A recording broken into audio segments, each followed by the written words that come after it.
என் பேர் சின்னசாமி. நன்றி, வணக்கம். அந்த மனுஷனை பாருமா எப்படிக்கிறாரு. ஏம்மா, தயவு செய்து நான் சொல்றது மட்டும் புரிஞ்சுக்குமா. அந்த மனுஷன் யாரு என்ன யாருக்குமே தெரியலம்மா. ஏம்மா, நான் சொல்றது மட்டும் தயவு செய்து கொஞ்சம் கேளுமா. ஏம்மா, நம்மளுக்கு தெரிஞ்சவங்களுக்கு மட்டும் உதவி பண்ணா நம்ம குடும்பம் மட்டும்தாம்மா காப்பாற்றும். ஆனா யாரு அவர், எந்த தேசம், எந்த ஊரு, எந்த ஜாதி மதம் என்னானே தெரியல, நடுக்கடல்ல வந்து நிற்கிறாரு. சத்தியமா சொல்றேம்மா, அவருக்கெல்லாம் உதவி பண்ணா நம்ம குடும்பம் மட்டும் இல்லைம்மா, நம்ம வம்சம் எங்கெங்க இருக்குதோ எல்லாமே தாங்குமா. தயவு செய்து நான் சொல்றத கொஞ்சம் புரிஞ்சுக்குமா. இன்னைக்கு அந்த மனுஷன் நடுக்கடலை நிற்கிற மாரி நிற்கிறாருமா. வயசான மனுஷன். அவர் இட்டுன்னு போய் சுடு தண்ணி வச்சு அவருக்கு ஊற்றி ஒரு சட்டை ஒரு வேஷ்டி கொடுத்து ஒரு நல்ல சாப்பாடு போட்டோம்னா நம்மளுக்கு நம்ம குடும்பத்துக்கு மட்டும் இல்லைம்மா, நம்ம கொத்து கொடி நம்ம வம்சமே காப்பாற்றுமா. நான் சொல்கிறத கொஞ்சம் புரிஞ்சுக்குமா. ஏம்பா, நம்மளுக்கே கஷ்டமா இருக்குது, என்னப்பா தானம் தருமன்னு மனசில் எதனா நினைக்கிறியம்மா. அதெல்லாம் ஒன்றும் இல்லைம்மா. கஷ்டம் கடவுள் கொடுப்பான். எந்த குடும்பத்தில் கஷ்டம் இல்லாத குடும்பம் எந்த குடும்பமே இல்லை. போய் பாரு, எல்லாமே இருக்கும். சொத்து இருக்கும், சுகம் இருக்கும், வீடு இருக்கும், காரு பங்களா எல்லாமே இருக்கும். உனக்கு சாப்பிடவே முடியாது. ஆனால் அவருக்கு அப்படியான ஒரு வியாதி. கடவுள் புண்ணத்தில் எல்லாமே இருக்குது.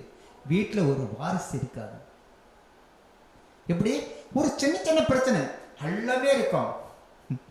மனைவியும் கணவனும் சந்தோஷமா இருக்க மாட்டாங்க. பிரச்சனை கீழ்ப்பிள்ளை மாரி இருக்கும். பசங்க நல்லா படிச்சுன்னு போயினே இருப்பாங்க, நம்மளை விட்டுட்டு ஓடியே போடுவாங்க. இதுமாரி ஒரு குடும்பத்தில் பிரச்சனை இல்லாத குடும்பம் எந்த குடும்பமே இல்லை. ஆனால் படிச்சுதான் கடவுள். நம்ம ஒன்றா கொஞ்ச நாளா அதாம்மா வாழ்க்கை.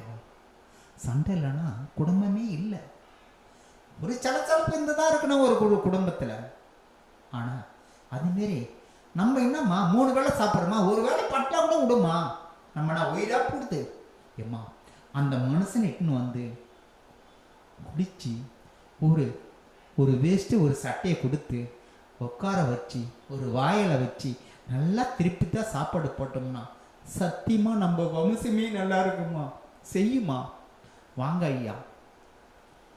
அதே போல இன்னைக்கு இன்னைக்கு இந்தியா தொகை 138 கோடி. தமிழ்நாட்டு மக்கள் 8 கோடி.